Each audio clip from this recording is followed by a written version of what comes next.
Hello friends, आज मैं आंवले के अचार का रेसिपी लेके आई हूँ। तो आज ये आंवला मेरे पास 2 किलो के करीब था, तो इसको मैं अचार बना रही हूँ। तो ये धो करके मैं रेडी कर ली हूँ और इधर एक बैच में डाल दी हूँ। तो ये उबल गया है सब। और देखिए, इसको बीच बीच में चलाते रहना है ताकि पता रहे, ओवर कुक ना हो जाए।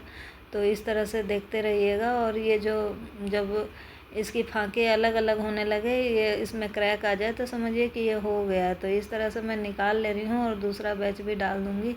तो ये 2 किलो आंवला है टोटल। तो ये सारा उबाल करके मैं निकाल ले रही हूँ। तो फिर उसके बाद इसका अलग अलग करके मैं इसको हवा में सुखाऊंगी। आजकल थोड़ा बारिश का मौसम है, तो धूप नहीं आ रही है, इसलिए मैं पंखे के छाँव में ही सुखा लूँगी। तो ये देखिए, मैं कपड़ा बिछा लेती हूँ, इस पर डाल दूँगी।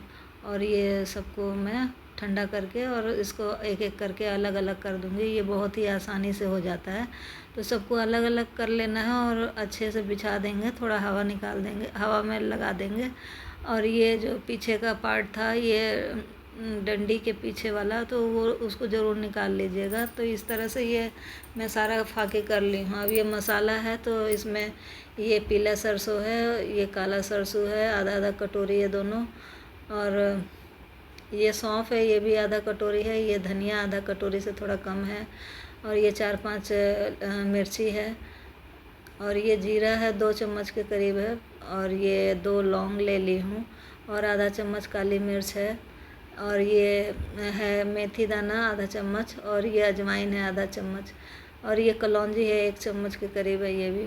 तो ये सारे मसाले हैं। हम इनको हल्का सा गर्म कर लेंगे। और पैन चढ़ा दिए हैं, तो इसमें सारे मसाले एक एक करके मैं डाल ले रही हूँ सबको। और थोड़ा हल्का सा रोस्ट कर लूँगी ताकि इसका सबका नमी ख़त्म हो जाए। तो इस तरह से जब खुशबू आने लगे, इसको चलाते हुए हल्के आंच पे ही भुनना है। तो सब भुन जाएगा तो फिर मैं इसको निकाल लूँगी। फिर उसके बाद सरसों भी भूनूँगी।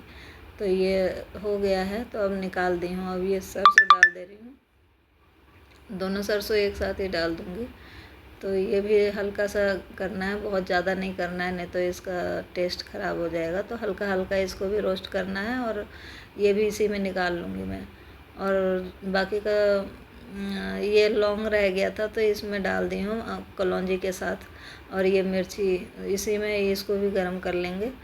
तो ये कलौंजी को मुझे पीसना नहीं है, अलग से खड़ा ही डालेंगे। तो मिर्ची निकाल ली हूँ उसमें से। और ये अदरक है, एक बड़ा टुकड़ा था अदरक का, छील के धो के काट ली हूँ। और ये 6-7 गांठ है लहसुन का, तो इसको भी छील ली थी, ये भी मैं डालूँगी।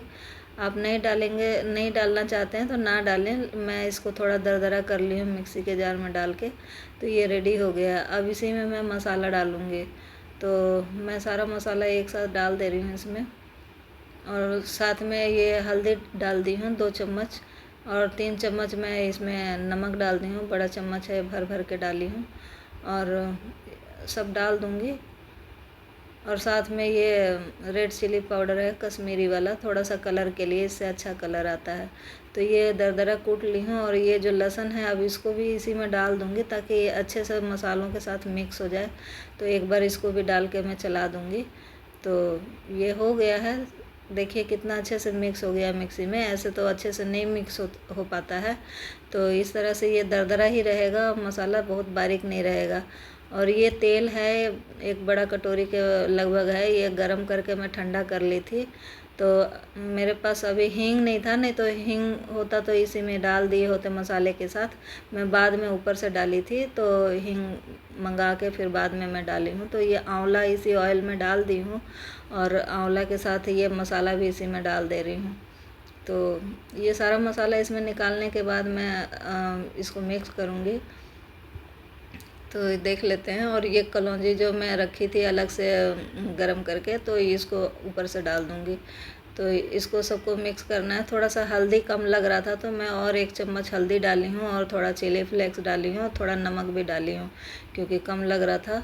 और थोड़ा सा लाल मिर्च भी डाली हूँ। तो इन सबको और मैं ऊपर से डाल ली हूँ। और आजकल नमी वाला मौसम है, इसलिए थोड़ा सा विनेगर भी डाल दी हूँ ताकि फंगस ना लगे, क्योंकि मॉइस्चर रहता है तो जल्दी से ख़राब होने का डर रहता है। तो आप ज़रूर से डालिएगा अगर विनेगर आपके पास होगा तो ये रेडी हो गया है। अब 3 दिन इसी कढ़ाई में रहेगा और धूप दिखाएंगे इसको, और उसके बाद इसको डब्बे में भर देंगे। तो 3 दिन के बाद मैं डब्बे में भर ली थी। इस तरह से आंवले का अचार आप भी बना के ट्राई करिएगा, और ये सेहत के लिए बहुत अच्छा होता है, बहुत फ़ायदेमंद होता है।